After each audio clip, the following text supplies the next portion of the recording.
৳10 হালা।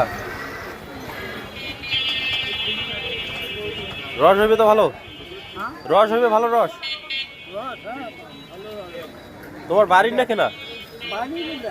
ও দাদা কত করে দিচ্ছেন হালা? হ্যাঁ 10 টাকা না, সিজনের সময় তো দাম কম। রস আছে নাও নাও। দাও 5 হালা দাও তো ভালো দেখি, 5 হালা। হ্যাঁ কম নেবেন না? হ্যাঁ। 10 টাকা মানুষ তো বাসি বেশি নিয়ে গেছে। কয় হালা নিবে? 5 হালা। 5 হালা দিলে শেষ হয়ে যাবে। বড়গুলো দেন।